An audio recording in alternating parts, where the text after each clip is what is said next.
नमस्कार दोस्तों, विमर्श के इस अंक में आपका स्वागत है।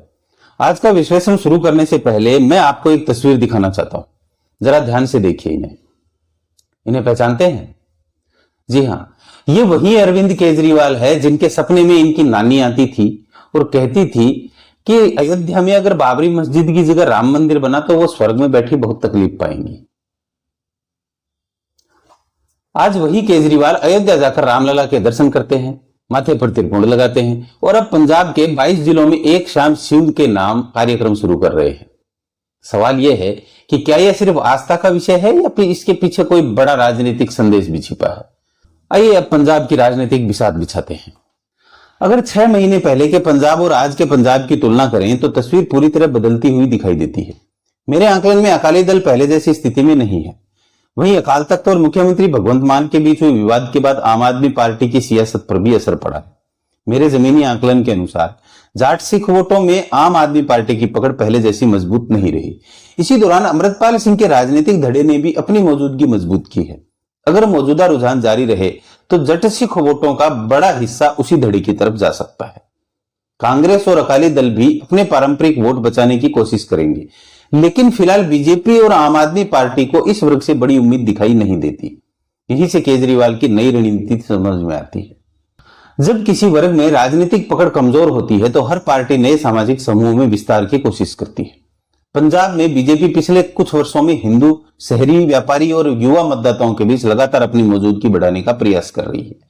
मेरा मानना है कि आम आदमी पार्टी जब उसी सामाजिक आधार में अपनी जगह बनाने की कोशिश कर रही है, इसलिए धार्मिक कार्यक्रमों और प्रतीकों का इस्तेमाल भी उसकी रणनीति का हिस्सा दिखाई देता है। ध्यान देने वाली बात यह है कि कई बड़े राजनीतिक कार्यक्रमों में भगवंत मान की तुलना में अरविंद केजरीवाल और मनीष सिसोदिया अधिक सक्रिय दिखाई देते हैं। इससे यह संदेश भी जाता है कि पंजाब की चुनावी रणनीति का संचालन सीधे पार्टी का केंद्रीय नेतृत्व कर रहा है। अब बात दलित वोट बैंक की। पंजाब में लगभग 38 से 40% आबादी दलित समुदाय की है और पिछले चुनाव में इस वर्ग का बड़ा हिस्सा आम आदमी पार्टी के साथ गया था। सरकार की कई कल्याणकारी योजनाओं का असर आज भी इस वर्ग में दिखाई देता है, लेकिन चुनाव अभी दूर है। मेरा मानना है कि जैसे जैसे चुनाव नजदीक आएंगे, गैर जाट सिख डेरों की सक्रियता भी बढ़ेगी। पंजाब की राजनीति में इन डेरों का प्रभाव पहले भी कई चुनाव में देखने को मिला है। अगर इस बार उनका रुख आम आदमी पार्टी के खिलाफ रहा तो दलित वोटों का एक हिस्सा दूसरी पार्टियों की ओर जा सकता है। कितना जाएगा और किसे मिलेगा यह अभी कहना जल्दबाजी होगी, लेकिन यह चुनाव का एक महत्वपूर्ण फैक्टर जरूर बन सकता है। उधर बीजेपी की रणनीति बिल्कुल अलग दिशा में चल रही है। पार्टी लगातार अपना सामाजिक आधार बढ़ाने की कोशिश कर रही है। मेरे पास जो जमीनी फीडबैक है उसके अनुसार बीजेपी अब सिर्फ शहरों तक सीमित नहीं रहना चाहती, बल्कि ग्रामीण इलाकों में भी संगठन को मजबूत करने पर काम कर रही है। इस बीच आम आदमी पार्टी के सामने सबसे बड़ी चुनौती एंटी इनकम्बेंसी है। पंजाब में अगर आज किसी मुद्दे पर सबसे ज्यादा चर्चा होती है तो वह है नशा।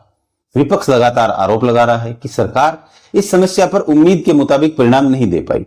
यही कारण है कि सत्ता विरोधी माहौल धीरे धीरे मजबूत होता दिखाई दे रहा है और आने वाले चुनाव में यही मुद्दा सबसे बड़ा राजनीतिक हथियार बन सकता है। लेकिन सिर्फ आम आदमी पार्टी की एंटी इनकम्बेंसी ही पंजाब की राजनीति की पूरी कहानी नहीं है। कांग्रेस भी अपनी अंदरूनी खींचतान की बाहर निकलती हुई दिखाई नहीं देती। पंजाब कांग्रेस में नेतृत्व को लेकर असमंजस, गुटबाजी और आपसी मतभेद लगातार सामने आ रहे हैं। चरणजीत सिंह चन्नी से जुड़े विवादों ने भी पार्टी की सियासत को नुकसान पहुंचाया। मेरे आकलन में कांग्रेस ने पिछले कुछ वर्षों में विपक्ष की सबसे बड़ी भूमिका निभाने का जो अवसर था उसका पूरा लाभ नहीं उठाया और धीरे धीरे अब 2027 के चुनाव में पंजाब की सत्ता कांग्रेस के हाथ से फिसलती जा रही है। यही वजह है कि आज पंजाब की राजनीति में कांग्रेस पहले जैसी स्वाभाविक दावेदार नहीं दिखाई देती। दूसरी तरफ अकाली दल भी अपने पुराने जनाधार को पूरी तरह वापस लाने के लिए संघर्ष कर रहा है। इस कारण मेरा मानना है कि आज की तारीख में पंजाब का मुख्य राजनीतिक मुकाबला आम आदमी पार्टी, भारतीय जनता पार्टी और अमृतपाल सिंह के राजनीतिक धड़े के इर्द गिर्द बनता दिखाई दे रहा है।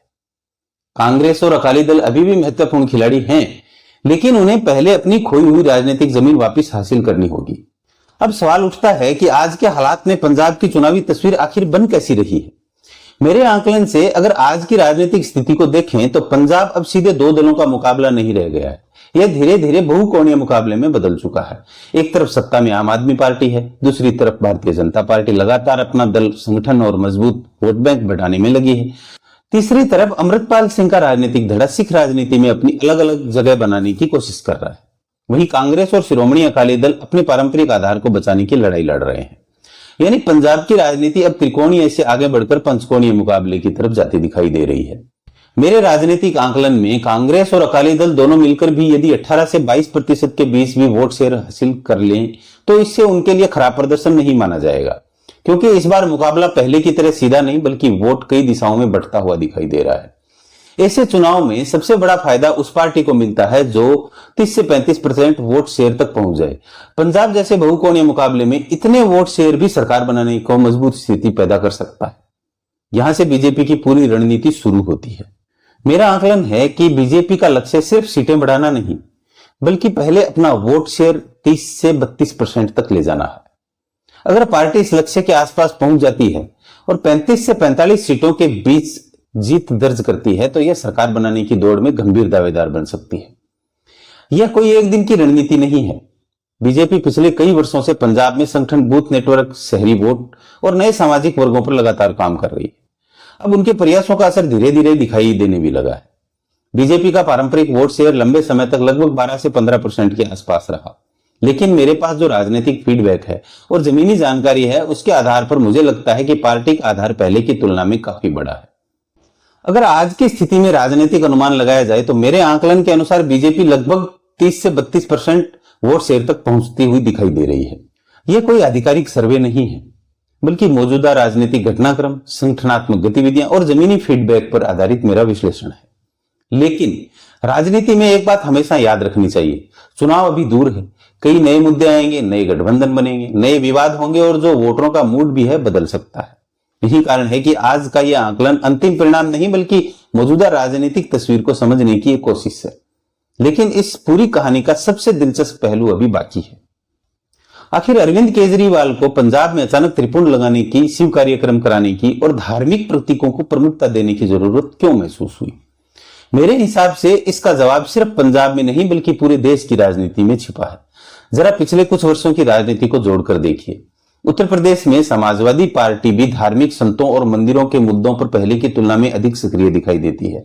महाराष्ट्र में उद्धव ठाकरे भी रामचरितमानस के पाठ जैसे कार्यक्रमों के जरिए अपनी राजनीतिक लाइन को नया स्वर देने की कोशिश कर रहे हैं और अब पंजाब में अरविंद केजरीवाल भी धार्मिक आयोजनों को अपनी राजनीतिक रणनीति का हिस्सा बना रहे हैं। यानी चाहे दल अलग अलग हों, लेकिन लगभग हर पार्टी ये समझ चुकी है कि धार्मिक पहचान और सांस्कृतिक प्रतीकों की राजनीति को पूरी तरह नजरअंदाज करना अब आसान नहीं रहा, यानी हिंदू पॉलिटिक्स को। यही वजह है कि आम आदमी पार्टी भी अब उस वर्ग तक पहुंचने की कोशिश करती दिखाई दे रही है जहां अब तक बीजेपी अपेक्षाकृत मजबूत मानी जाती रही। जहां तक पंजाब के 38 से 40% दलित वोटों का सवाल है, मेरा मानना है कि चुनाव नजदीक आते आते गैर जट सिख डेरों की भूमिका फिर महत्वपूर्ण होगी। अगर उनमें से कुछ प्रमुख डेरे आम आदमी पार्टी के खिलाफ रुख अपनाते हैं तो दलित वोटों का एक हिस्सा दूसरी पार्टियों की ओर जा सकता है। वह कांग्रेस के पास जाएगा, बीजेपी के पास जाएगा या किसी और दल के साथ जाएगा, यह अभी कहना जल्दबाजी होगी। लेकिन इतना तय है कि अगर ऐसा हुआ तो पंजाब का चुनावी गणित पूरी तरह बदल जाएगा। इसलिए मेरी नजर सिर्फ केजरीवाल के त्रिपुंड पर नहीं, मेरी नजर उस राजनीतिक संदेश पर है जो यह त्रिपुंड दे रहा है। क्योंकि जब कोई नेता अपनी पुरानी राजनीतिक छवि बदलने की कोशिश करता है तो उसका मतलब सिर्फ तस्वीर बदलना नहीं होता बल्कि वोटों का समीकरण बदलने की कोशिश भी होती है।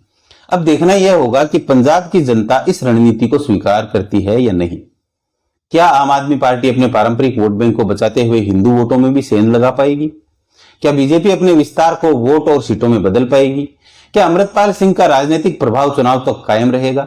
और क्या कांग्रेस तथा अकाली दल वापसी का रास्ता निकाल पाएंगे? इन सभी सवालों का जवाब आने वाला विधानसभा चुनाव देगा। तब तक पंजाब की इस शतरंज पर नजर बनाए रखिए, क्योंकि अभी कई चालें चलनी बाकी हैं और हर चाल का विश्लेषण करेंगे हम विमर्श में। तो साथ बने रहिए। तब तक के लिए मुझे इजाजत दीजिए। नमस्कार।